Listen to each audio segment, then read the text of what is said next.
안녕하세요. 책 읽는 공간입니다. 오늘 소개할 책은 책 읽기가 필요하지 않은 인생은 없다. 지은이는 김애리, 펴낸 곳은 비즈니스 북스입니다. 이 책은 제목처럼 책 읽기에 대한 내용인데요. 김애리 작가는 부모님의 사업 실패 후 죽을 것 같은 절망에 빠졌지만 천 권의 책을 읽고 다시 살아갈 희망을 얻었다고 합니다. 20대 중반의 첫 책을 낸 후 지금까지 10여 권의 책을 출간한 작가는 책이야말로 삶의 마법을 걸 수 있는 도구다라고 말하며 단돈 얼마로 단 몇 시간의 투자로 심장이 요동치는 경험을 할 수 있는 건 오직 책뿐이라며 책 읽기에 대한 찬사를 아끼지 않습니다.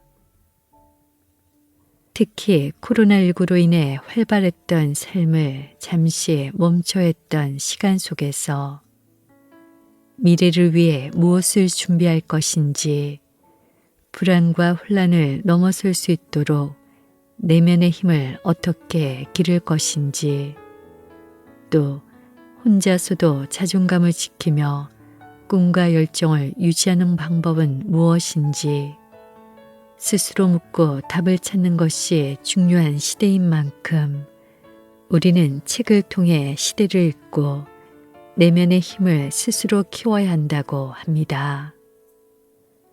그래서 책 읽는 결국의 목적은 나 자신을 알아가는 데 있으며 내가 누구인지 진정으로 원하는 삶은 무엇인지 앞으로 어디에서 누구와 어떻게 살아가고자 하는지 등 나를 이해하기 위해서 더욱더 우리는 책을 읽어야 한다고 말합니다.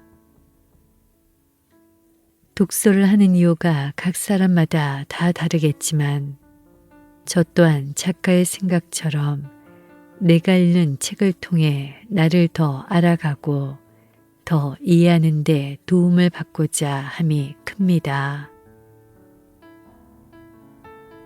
책을 듣는 이 시간을 통해 조금이라도 나를 알아가는 시간이 되시기를 바라며 저는 책의 내용 중 일부를 읽겠습니다. 오늘도 책과 함께 유익한 시간 되십시오.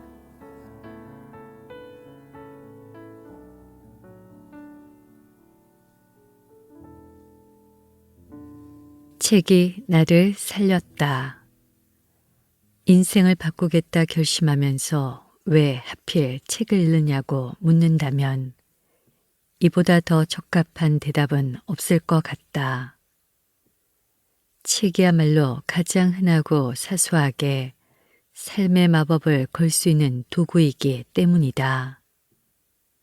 아무리 밑바닥 인생이어도 단돈 1, 2만 원으로 단 몇 시간의 투자로 심장이 요동치는 경험을 할 수 있는 건 오직 책뿐이다. 다른 방식의 삶과 그 길로 가기 위한 다른 생각과 행동을 알려주는데 책만큼 적극적인 스승은 없다. 그래서 나는 책을 들었다. 지금까지와는 다르게 살고 싶다면 다르게 살고 싶다 다짐만 해서는 아무것도 변하지 않는다. 매년 해가 바뀔 때마다 대부분의 사람들은 작년과는 다르게 살겠다고 다짐한다. 하지만 변화를 이루어내는 사람은 손에 꼽을 정도다. 이유는 극명하다. 다르게 사는 법을 모르기 때문이다. 다르게 살기 위해서는 일단 다른 생각을 품어야 한다. 다른 언어를 쓰고 다른 패턴으로 행동해야 한다. 하지만 어떻게? 거기서 벽에 부딪히자 나는 책을 들었다. 인생을 전환할 아주 구체적인 방법을 배우고 싶었다. 변화가 간절한 순간 책에서 답을 구한 나의 이야기를 풀어내려면 중학생 시절로 거슬러 올라가야 한다. 나는 경제적 흙수저로 태어났다. 넉넉한 삶은 아니었지만 긍정적인 부모님과 4명의 형제 자매와 함께 따뜻하고 행복한 유년 시절을 보냈다. 하지만 IMF 사태가 터지자 우리 집은 감당할 수 없는 빚더미에 올라앉았다. 하루아침에 비가 새고 지가 돌아다니는 옥탑방으로 쫓겨났고 나중엔 한국을 떠나야 할 지경에 이르렀다.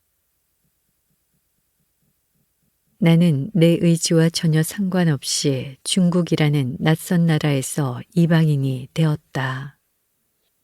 그때 내 나이는 겨우 17살이었다. 게다가 상처받고 세상과 등 돌린 부모님 밑에서 건강한 정신으로 살아가기란 쉽지 않았다. 우리 가족이 중국 땅을 밟았을 때는 한국과 중국이 정식 수교를 맺은 지 고작 5년이 지났을 무렵이다. 당연히 한국 사람도 드물었고 중국은 대도시조차 모든 것이 낙후되어 있었다. 이민할 나이에 급격한 환경 변화를 겪으며 많이 방황했다. 세상에 발을 딛기도 전에 산다는 건 무서운 일이라는 등식이 생겨버렸다. 나는 깊은 우울증과 낮은 자존감을 가진 어른으로 성장했다. 나라는 사람은 무가치하다고 낙인 찍고 아주 작은 꿈이라도 생길라 치면 너 같은 게 무슨 이라며 스스로 모든 가능성의 문을 닫았다. 당신아는 무기력함에 찌들어 살아서 뭐해란 말을 자주 내뱉었다. 그렇게 우울함과 두려움이 극에 달한 어느 날 아직 피워보지도 못한 내가 아주 구체적으로 죽음을 그리고 있었다. 이전처럼 단순히 생각만 하는 것이 아니었다. 몇 시에 어디에서 어떤 방식으로 죽을지 계획을 짜고 있었다. 그런 날을 깨닫자 갑자기 모든 게 멈췄다. 마치 SF 영화 속 한 장면처럼 모든 생각과 행동이 정지했다. 문득 이런 생각이 들었다. 어쩌면 나는 이미 죽어 있는 게 아닐까. 사실은 한 번도 제대로 살아보지 못한 게 아닐까. 의학적으로는 호흡과 심장, 뇌가 멈추면 사망 선고를 한다. 하지만 어느 철학자의 말처럼 이 세상에는 살아있는 시체들이 득실된다. 희망과 열정, 기대가 없는 삶, 그건 임상적 죽음만큼이나 끔찍하다. 나는 억울하고 분통했다. 하지만 이내 지금의 나를 만든 것은 다름 아닌 나 자신이라는 사실을 깨달았다. 집이 망했다고, 가족이 희망을 잃었다고, 모든 아이들이 나처럼 스스로를 불행으로 내몰며 살지는 않을 것이다. 나에게는 변화가 절실했다. 이대로는 안 돼. 처음부터 다시 사는 법을 배워야 해. 그때까지 나는 내 인생임에도 멀찌감치 서서 구경만 했다. 그런데 처음으로 주인공이 되고 싶었다. 어디서부터 어떻게 시작해야 할까? 나는 며칠 동안 아주 진지하게 고민했다. 집안이 무너진 후 처음으로 작은 목표를 세웠다. 일단 집에 있는 책을 몽땅 다 읽어보기로 결심했다. 그게 시작이었다. 어쩌면 모든 것의 시작, 인생의 의미를 새롭게 찾고 스스로 기쁨과 행복을 발견하는 방법을 익히고 다양한 도전 목록을 만들어 하나둘 완성해 나가는 생생히 살아 숨쉬는 진짜 인생을 살기 시작했다. 그렇게 책이 나를 살렸다.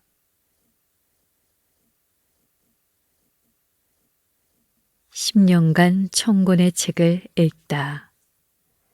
양질 초난의 법칙이란 말이 있다. 질적 변화를 위해서는 먼저 양을 채워야 한다는 말이다. 모든 일이 그렇다. 영어나 중국어 등 외국어 공부도 요가나 달리기 같은 신체 트레이닝도 독서도 마찬가지다. 양이 어느 임계점을 넘어서야 그때부터 질적 변화가 일어난다. 달라지기로 결심하고 책을 읽기 시작할 무렵 흥미로운 신문사설을 하나 읽었다. 서울대 교수가 신입생에게 들려주는 이야기였는데 글의 요지는 이랬다. 대학 시절 학점도 중요하고 자격증을 따는 것도 필요하지만 무엇보다 20대의 책을 1000권만 읽어봐라. 인생을 보는 눈이 달라진다. 눈이 번쩍 뜨였다. 처음으로 바로 이거다 하는 명확한 목표가 생겼다. 심장이 마구 뛰었고 기분 좋은 울렁거림을 느꼈다. 이미 발전하고 변화된 내 모습이 눈앞에 어른거리는 것 같았다. 어려서부터 책을 가까이 했던 터라 독서 습관이 없었던 것은 아니지만 정확한 수치를 목표화하여 실천하기로 마음먹은 건 그때가 처음이었다. 그렇게 18 무렵부터 1000권 읽기를 목표로 열심히 독서에 매진했다. 구체적인 목표가 생기자 그냥 읽던 때와는 모든 것이 달랐다. 일단 엄청난 동기부여가 됐다. 매일 늦잠을 자던 내가 책 읽고 싶어 아침 일찍 눈을 뜰 정도였다. 다른 건 몰라도 이 목표 하나는 20대에 반드시 이루겠다는 다짐을 하루에도 12번씩 했다. 20대를 독서로 보낸다면 다른 무엇을 이루지 못한다 해도 헛된 시간이라 여기지 않을 것 같았다. 눈에 보이는 성과보다 눈에 보이지 않는 자산을 일구는 것이 중요하다는 생각이 들었다. 매일 잠들기 직전 일기장 구석에 그날 읽은 책 제목과 몇 번째 책인지 숫자를 적었다. 처음 몇 년은 수첩이나 일기장 한쪽에 어떤 책을 읽었는지 단순하게 기록했고 나중에는 독서 기록장을 따로 만들었다. 책을 읽다 보면 간혹 모든 것이 멈추는 듯 전율이 있는 문장을 만나기도 하는데 그런 문장들은 따로 필사할 공간이 필요했다. 무엇보다도 읽은 책이 100권이 넘어가니 책과 관련해 하고 싶은 말이 많아졌다. 저자의 어떤 점을 담고 싶은지, 남들은 다 좋다고 칭찬하는 베스트셀러가 왜 내게는 지루하고 반감이 드는지, 어떻게 하면 소설 속 주인공처럼 낯선 모험에 빠져드는 삶을 살 수 있는지 등 사실 그냥 읽은 책은 거의 없었다.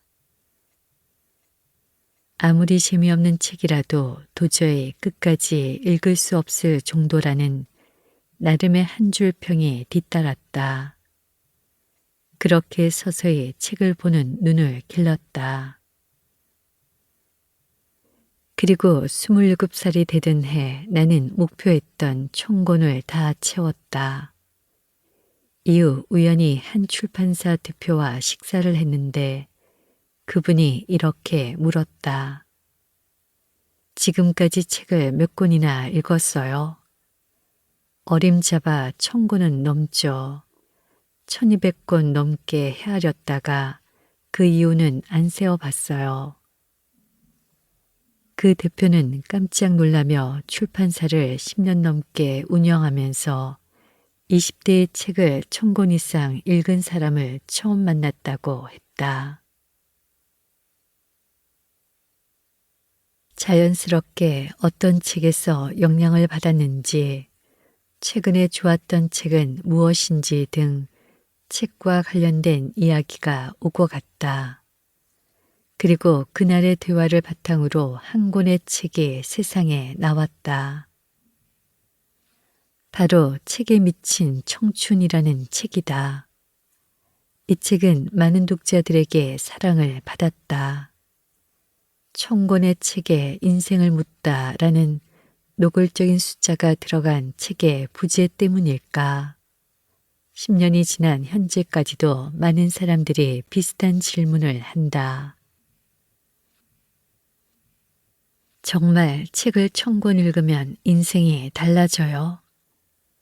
책 읽기가 좋다는 건 모두가 잘 알지만 많은 사람들이 독서의 임계점으로 삼는 숫자 1000을 뛰어넘으면 그때부터는 어떤 변화가 생기느냐는 질문이다. 책 읽기가 좋다는 건 모두가 잘 알지만 많은 사람들이 독서의 임계점으로 삼는 숫자 1000을 뛰어넘으면 그때부터는 어떤 변화가 생기느냐는 질문이다. 아니, 정말 어떤 변화가 생기기는 하느냐는 확인이다. 책을 1000권 읽으면 뭐가 달라질까? 물론 1000이라는 숫자를 넘기자마자 어떤 극적인 변화가 크리스마스 전구에 불이 켜지듯 내 삶을 밝히는 건 아니다. 하지만 점진적이지만 나조차 놀랄 정도의 변화가 아주 서서히 일어난다. 사람마다 이 경험을 하는 시기도 다 다르다. 어떤 사람은 1000권 읽기를 끝내자 독서 습관이 확실히 붙고 인생의 큰 전환점을 맞이할 수도 있고, 어떤 사람은 1000권을 넘게 읽어도 아무 변화가 일어나지 않을 수도 있다. 나는 읽은 책이 200권이 넘어가면서 내 안에 뭔가가 꿈틀거렸던 것 같다. 마음이 단단해지고 다양한 꿈이 생겼다. 500권 이상이 되자 나라는 사람을 다시 보기 시작했다. 어라, 나 같은 사람도 하니까 정말 되네. 벌써 500권이나 읽었단 말이지 라는 마음이었다. 독서 임계점 1000권을 넘으면 생기는 변화들. 1. 나에게 맞는 책을 고르는 눈이 생긴다. 이건 아주 중요한 얘기다. 나는 그전까지는 남이 골라준 책만 읽었다. 어떤 대학이나 기관에서 추천하는 책, 그의 가장 많은 사람들이 읽었다는 책, 친구나 가족이 권하는 책, 책을 고를 때 나만의 기준이 없었다. 간혹 얻어 걸려서 인생책이라 할 만한 것들이 생기기도 했지만 그런 경우는 흔치 않았다. 하지만 독서량이 늘어나자 내가 좋아하는 분야, 작가, 문체, 감성이 보였다. 나중에는 책 표지와 목차만 봐도 나를 흔들 책인지 아닌지 대략 감이 왔다. 이건 다른 말로 나에 대해 좀 더 잘 알게 되었다는 의미다. 내 취향, 성향, 비전, 심지어 무의식까지 말이다. 나는 꼰대처럼 훈계하고 조언하는 책이 싫었고 눈물 질질 짜게 만드는 심파 에세이는 돈을 줘도 못 읽을 정도였다. 그러면서 내 무의식에 어떤 주제에 반감이 생기는지 신기하게도 자주 불편함을 느끼고 부딪히던 부류의 사람들마저 이해가 됐다.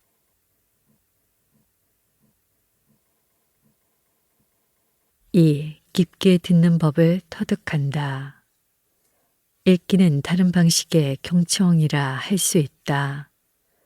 누군가와 면대면으로 만나 귀를 여는 것도 듣기지만 눈으로 타인의 의견과 인생 이야기를 읽는 것도 깊게 듣는 방법 중 하나다.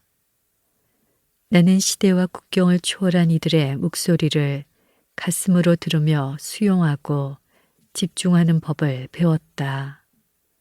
스스로는 침묵하면서 온 마음을 열어 귀를 기울이는 행위, 독서란 그런 것이다.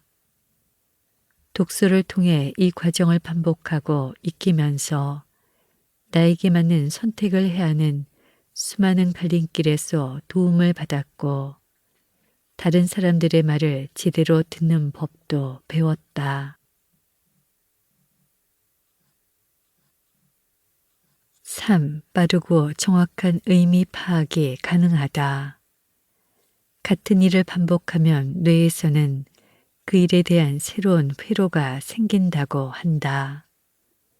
그 일을 반복하고 또 반복하면 새로운 신경 회로를 고착시킬 수 있고 이로써 완전히 다른 사고나 행동이 가능해진다. 나 역시 처음에는 책 한 권을 읽는데 3일 이상 걸렸다. 읽는 속도가 아니라 이해하는 속도가 더뎠기 때문이다.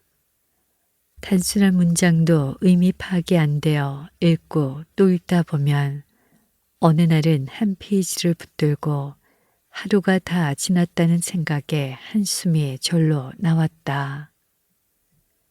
이제는 300페이지 안팎의 책은 두세 시간이면 다 읽는다. 전문 배경 지식이 필요한 과학서나 경제서 등을 제외하면 대부분의 책들이 직독직게 읽는 즉시 이해가 된다. 4. 나만의 인생 방정식을 완성할 수 있다. 어떤 문제도 하나의 답만 존재하지 않는다는 걸 책을 통해 깨달았다. 문제를 해결하는 절대적인 법칙이나 유일무이한 길은 없다. 어떤 사람에게 유레카를 외치게 한 해답이 다른 사람에게는 아무짝에도 쓸모없는 것일 수 있다. 누군가에는 영감의 바탕이 된 소설 달가 6펜스를 누군가는 고구마를 연거푸 10개나 먹은 듯 답답하고 짜증나는 소설로 기억할 수 있는 것처럼 말이다. 인생을 살아가며 접하는 여러 문제들에 대해 철학자, 심리학자, 소설가, 기업가마다 다른 답을 내놓는다는 놀라운 사실을 발견한 것도 다독이 준 선물이다. 자신이 처한 환경이나 직업, 살아온 배경에 따라 전혀 다른 답을 들려주는 것이다. 당연한 이야기지만 처음엔 조금 혼란스러웠다. 예를 들어 하고 싶은 일을 하며 살아야 하나, 잘하는 일을 해야 하나와 같은 문제에 어떤 책에서는 하고 싶지 않은 일로 성공한 사람은 세상에 한 명도 없다고 말하고 다른 책에서는 잘하는 일을 직업으로 삼고 돈을 많이 번 뒤에 하고 싶은 일로 나머지 생을 꽉 채우라고 말한다. 하지만 이제는 안다. 성공한 그들의 인생 방정식이 중요한 게 아니라 그것들을 교훈 삼아 나만의 공식을 새롭게 쓰는 게 가장 중요하다는 것을. 중요한 것은 다른 사람들의 이야기를 통해 나답게 사는 길을 고민하고 경험하는 것이다.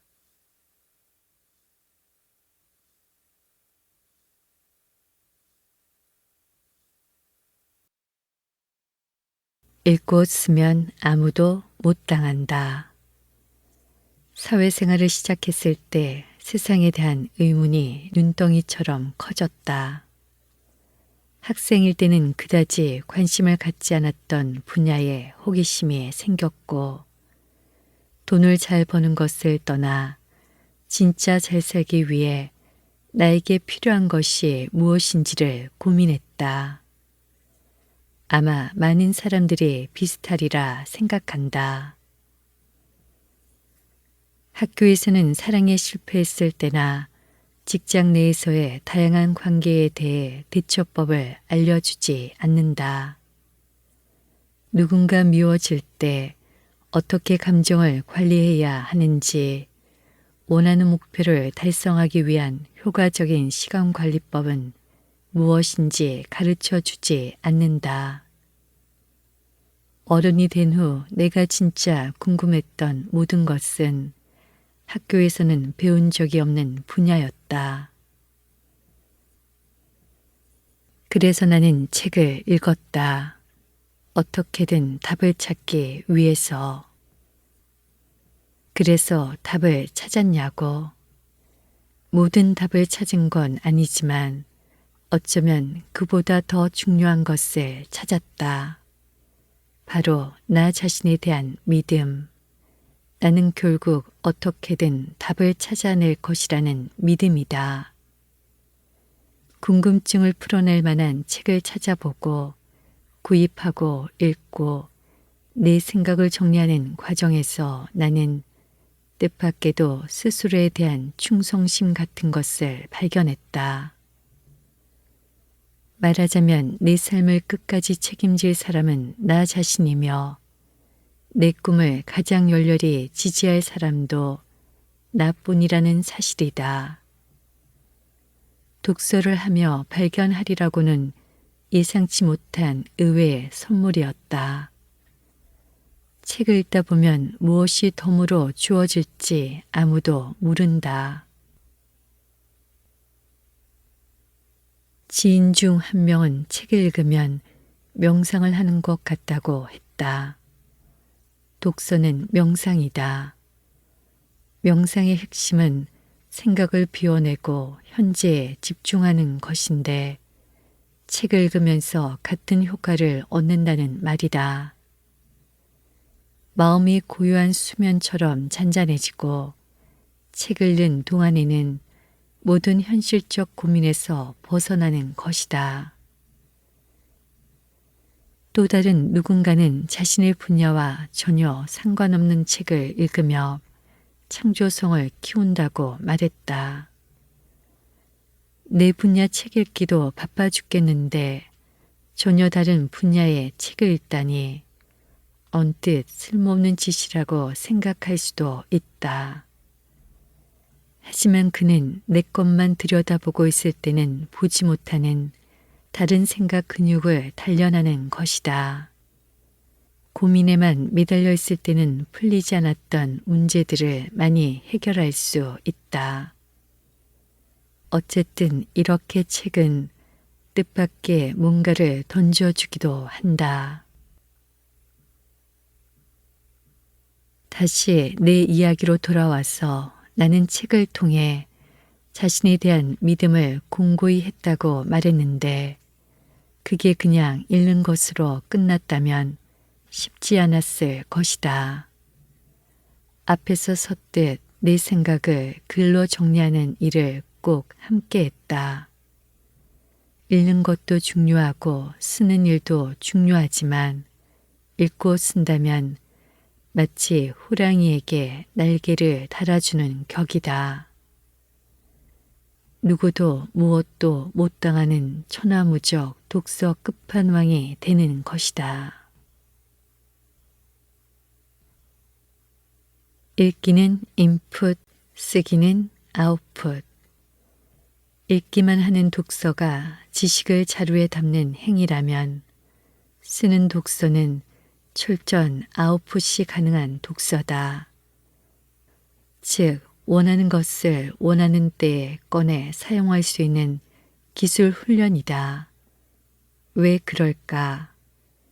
읽는 것은 눈으로 들여다보고 작가의 생각을 받아들이는 행위다. 반면 쓰는 것은 작가의 생각을 받아들인 뒤 나만의 확고한 생각을 재가공하는 과정이다.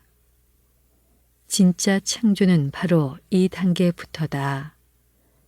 그래서 읽고 쓰는 독서를 해온 사람들은 답하기 힘든 질문에 자신만의 생각을 명확히 표현할 수 있다.